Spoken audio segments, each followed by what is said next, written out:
اعوذ باللہ من الشیطان الرجیم، بسم اللہ الرحمن الرحیم۔ السلام علیکم اسٹوڈنٹس، آج ہم لوگوں نے چیپٹر نمبر 10 شروع کرنا ہے، نظم و ضبط۔ نظم و ضبط جیسا کہ آپ لوگوں کو پتہ ہے کہ کوئی بھی ادارہ جو ہے وہ اس وقت تک اچھے اور صحیح طریقے سے نہیں چل سکتا جب تک کہ اس کے جو بنائے ہوئے قوانین اور ضابطے ہیں ان پر عمل پیرا نہ ہو۔ ان پر عمل پیرا ہونے سے ہی نظم و ضبط کی پابندی ہوتی ہے۔ مدرسے سے ہم یہ توقع کرتے ہیں کہ وہ ایسا خوشگوار ماحول پیدا کرے جس میں نصاب کے تمام تقاضے پورے کیے جا سکیں، اساتذہ اور طلباء میں باہمی ربط قائم ہو، نصابی اور ہم نصابی سرگرمیوں کے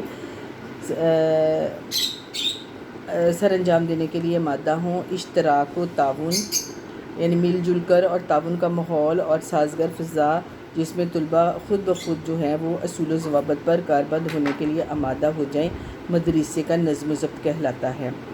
یہ تو ہو گئی اس کی ڈیفینیشن۔ اب نظم و ضبط سے ہی مدرسے کی اندرونی اور بیرونی سرگرمیوں میں تنظیم یعنی تدریسی مشاغل اور ہم نصابی مشاغل میں ہم آہنگی اور اساتذہ اور طلباء کے خوشگوار تعلقات کا مظاہرہ کرتے ہیں۔ نظم و ضبط کے لیے انگریزی میں لفظ ڈسپلن ہے جو لاطینی زبان سے ماخوذ ہے، جس کے معنی ہیں چیلا یا شاگردگی ہیں۔ جس طرح چیلا سچے دل سے گرد کی تعلیمات پر عمل پیرا ہوتا ہے، گرو کی تعلیمات پر عمل پیرا ہوتا ہے، اسی طرح شاگرد بھی استاد کی اطاعت کرے، تعلیمی ماحول سے استفادہ کرے۔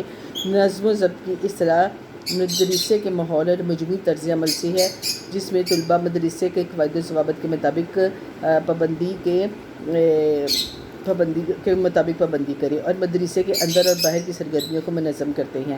اس طرح نظم و ضبط چند اصول و ضوابط پر کاربند رہنا نہیں بلکہ فرد کی شخصیت کی تعمیر کے لیے باقاعدہ ایک لاہے عمل بن جاتا ہے۔ نظم و ضبط سے مراد طلباء کو مدرسے کے قواعد و ضوابط کے قابل بنانا تاکہ وہ مدرسے کے ماحول کو خوشگوار بنائیں اور تعلیم کے مقاصد جو ہیں وہ حاصل کر سکیں۔ یہ تو ہو گئی نظم و ضبط کی ڈیفینیشن، ٹھیک ہے۔ اب آگے آ گئی ہیں نظم و ضبط کی اقسام۔ نظم و ضبط کی جو اقسام ہیں وہ ان میں ایک خارجی ضبط ہے، ایک داخلی ضبط ہے اور ایک سماجی ضبط ہے۔ تین چیزیں آ گئی اس میں۔ پہلا آ گیا خارجی ضبط۔ یہ نظم و ضبط کا قدیم یا آمرانہ نظریہ ہے، بہت پرانا اور آمرانہ نظریہ ہے، جبراً کوئی چیز کروانا۔ اس میں زبردستی نظم و ضبط پر کاربند کیا جاتا ہے، اس کی بنیاد خوف اور دہشت پر رکھی گئی۔ اس میں بچوں کو مجبور کیا جاتا ہے کہ وہ معلم کی بلا چون چرا یعنی کوئی ہوں ہاں کیے بغیر اطاعت کرے۔ اسے منفی قسم کا ضبط کہا جاتا ہے۔ اس میں بچے کی انفرادیت کی نشوونما نہیں ہوتی، اس میں قوت و عمل اور خود مختاری پیدا نہیں ہوتی۔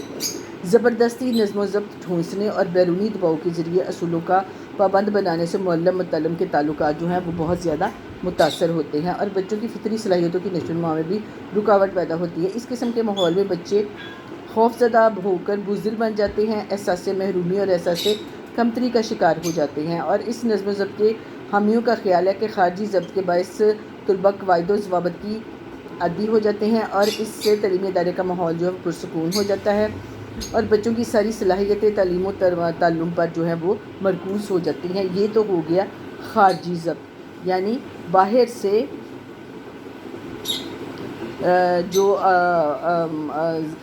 جو ضبط جو ہے وہ جبراً کروایا جائے۔ ایک ہوتا ہے داخلی ضبط۔ مدرسے کے اصول و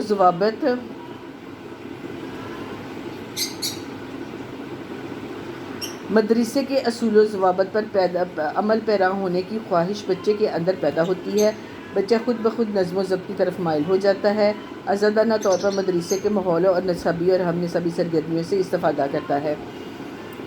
داخلی ضبط کے مطابق بچہ آزاد ماحول میں اپنی مرضی سے رہتے ہیں، تجربات کرتے ہیں، آزادی سے سیکھتے ہیں۔ روسو کا خیال ہے کہ جس طرح پورے پودے فطری ماحول اور خوشگوار آب و ہوا میں پرورش پاتے ہیں، اس طرح بچے کو مدرسے میں ایسا ماحول فراہم کیا جائے اور وہ آزاد فضا میں پروان چڑھے۔ معلم کو مالی کی طرح نگرانی اور رہنمائی کا فریضہ سر انجام دینا چاہیے۔ داخلی ضبط سے ماحول میں مطابقت پیدا کرنے اور مسائل کو سوچ سمجھ کر حل کرنے کی عادت پڑتی ہے، خود اعتمادی کا جذبہ پیدا ہوتا ہے، تخلیقی صلاحیتوں کی نشوونما ہوتی ہے۔ یہ اس کے فائدے آ جاتے ہیں نا، جو جیسے داخلی ضبط کے تھے اور اسی طرح یہ خارجی ضبط کے تھے، اسی طرح یہ داخلی ضبط کے ہیں۔ اور داخلی ضبط سے ماحول میں مطابقت پیدا کرنے، مسائل کو سوچ سمجھ کر حل کرنے کی عادت ہو جاتی ہے، خود اعتمادی کا جذبہ پیدا ہوتا ہے، تخلیقی صلاحیتوں کی نشو و نما ہوتی ہے۔ یہی صلاحیتیں نئے افق، نئے راستے تلاش کرنے اور نئے جہاں تخلیق کرنے کا باعث بنتے ہیں۔ اس کے مخالفین خارجی ضبط والوں کا کہنا ہے کہ آزادانہ ضبط بچوں میں حد سے زیادہ توقعات وابستہ کر لی جاتی ہیں اور وہ نئی دنیا پیدا کرنے کی بجائے اس دنیا سے مطابقت بھی نہیں کر پاتے اور بے راہ روی کا شکار ہو جاتے ہیں۔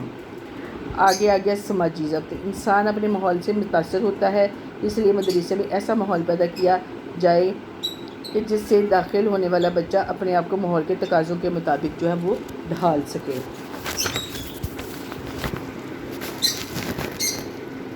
جس میں بچوں کو احکامات کے ذریعے ماحول کا پابند نہیں بنانا چاہیے، بلکہ ماحول کے اثرات اس کی شخصیت کو ماحول کے مطابق ڈھلنے میں مدد دیں۔ جان ڈیوی سماجی اور معاشرتی ضبط کے علمبردار ہے۔ جان ڈیوی کا کہنا ہے کہ مدرسہ معاشرتی مرکز ہے، مدرسہ معاشرے کی عکاسی کرتا ہے۔ مدرسے کا ماحول ایسا ہونا چاہیے جو بچے خود بخود احکامات کی پابندی کرنے کی طرف مائل کرے۔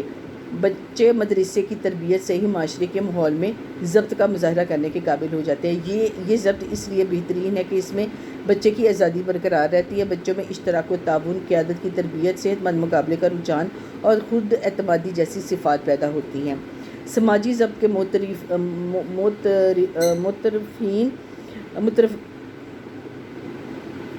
یعنی سماجی ضبط کے ماننے والوں کا معترف سے آگے مترفین کا خیال ہے، یعنی سماجی ضبط کے ماننے والوں کا خیال ہے کہ سماجی ضبط میں مدرسے کے مقاصد اور معاشرتی مقاصد کے درمیان تصادم کا امکان موجود رہتا ہے۔ اس طرح انفرادی اور اجتماعی مقاصد کے درمیان کشمکش کا خطرہ موجود رہتا ہے، جس کے نتیجے میں فرد اور معاشرے دونوں کے لیے مختلف قسم کے مسائل پیدا ہو سکتے ہیں۔ یہ تو ہو گئی اس کی اقسام، یہ نظم و ضبط کی ڈیفینیشن اور اس کی اقسام آپ نے ایز اٹ از ہی یاد اس کو کرنا ہے۔ آپ اس میں ایسا کر لیں کہ ہر جو ضبط کی قسم ہے اس کے جو فائدے ہیں وہ پوائنٹس میں علیحدہ علیحدہ دیں، تو اس طرح وہ زیادہ اچھے اور بہتر طریقے سے ہو جائے گا۔ چلیں آج کل ہم لوگ انشاءاللہ پڑھیں گے نظم و ضبط کے عناصر، تو آج کے لیے یہ اتنا ہی کافی ہے۔ اللہ حافظ۔